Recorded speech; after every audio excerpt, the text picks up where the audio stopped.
എൻ്റെ എല്ലാ പ്രിയപ്പെട്ട കൂട്ടുകാർക്കും സ്മിതൂസ് വേൾഡിൻ്റെ പുതിയ വീഡിയോയിലേക്ക് സ്വാഗതം. ഇന്ന് നമുക്ക് നോമ്പ് കാലത്തൊക്കെ കുടിക്കാൻ പറ്റിയ ക്ഷീണം അകറ്റാനും അതുപോലെ തന്നെ വിശപ്പും ദാഹവും എല്ലാം മാറ്റാൻ വേണ്ടിയുള്ള ഒരു തരിക്കഞ്ഞിയാണ് തയ്യാറാക്കുന്നത്. വളരെ എളുപ്പത്തിൽ ചെയ്തെടുക്കാൻ പറ്റിയ ഒരു തരിക്കഞ്ഞി തന്നെയാണ്. എങ്ങനെയാണ് നമുക്ക് തയ്യാറാക്കുന്നത് നോക്കിയാലോ. അതിന് അടുപ്പത്തേക്ക് ഞാനൊരു പാത്രം വെച്ചിട്ടുണ്ട്. ഇതിലേക്ക് നമുക്ക് കുറച്ച് പഞ്ചസാര ഇട്ട് കൊടുക്കാം. ഈ പഞ്ചസാര നമുക്കൊന്ന് ആദ്യം കാരമലൈസ് ചെയ്തെടുക്കാവുന്നതാണ്. ഞാൻ അതിനായിട്ടിപ്പം 1.5 തവി പഞ്ചസാരയാണ് ഇട്ട് കൊടുത്തിരിക്കുന്നത്.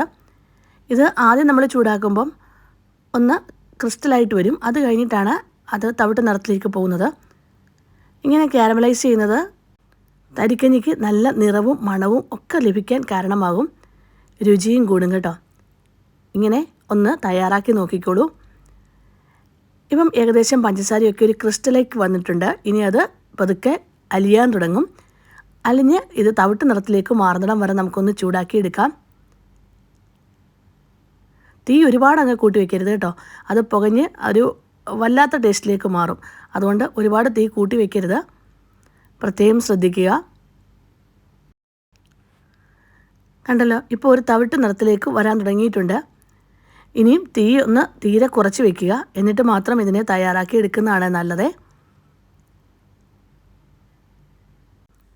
പഞ്ചസാര ഈ ഒരു കളറിലേക്ക് മാറിക്കഴിഞ്ഞാൽ ഇനി നമുക്ക് ആവശ്യത്തിന് പാല് ഇതിലേക്ക് ചേർത്ത് കൊടുക്കാവുന്നതാണ്. ഞാൻ 1/2 കപ്പ് റവയാണ് എടുക്കുന്നത്.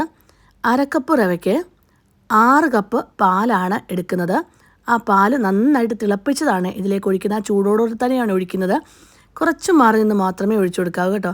കാരണം കാരമലൈസ് ചെയ്ത ഷുഗറിനകത്തേക്ക് നമ്മൾ പാലും അതോ വെള്ളവും ഒക്കെ ഒഴിച്ചു കൊടുക്കുമ്പോൾ അത് നന്നായിട്ട് പൊട്ടിത്തെറിക്കാൻ സാധ്യതയുണ്ട്.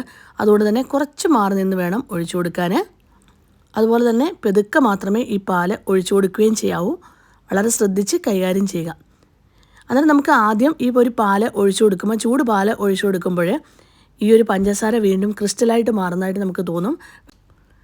പിന്നെ പഞ്ചസാര സാധാരണയായിട്ട് അതങ്ങ് ലയിച്ചോളും ആ ഒരു പാലിനകത്ത്. നന്നായിട്ട് യോജിപ്പിച്ചെടുക്കുക.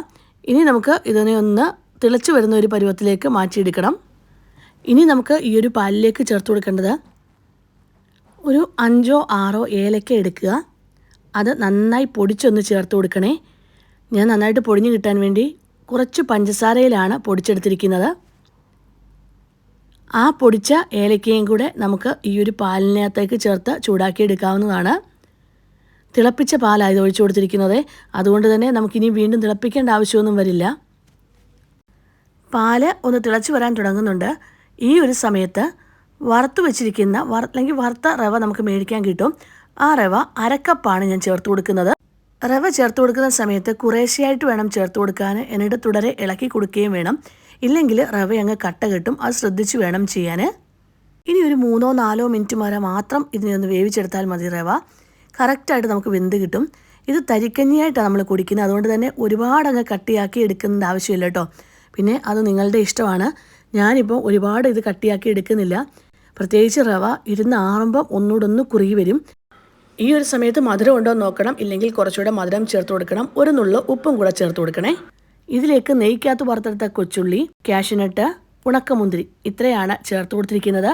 ആ നെയ്യോടുകൂടെ തന്നെ ചേർത്ത് കൊടുത്ത് തീ ഓഫ് ചെയ്ത് നമുക്ക് കുറച്ച് നേരം ഒന്ന് അടച്ചു വെച്ചിരിക്കാം. കുറച്ച് കഴിയുമ്പം ഇതിനെ നന്നായിട്ടൊന്ന് യോജിപ്പിച്ചെടുക്കുക.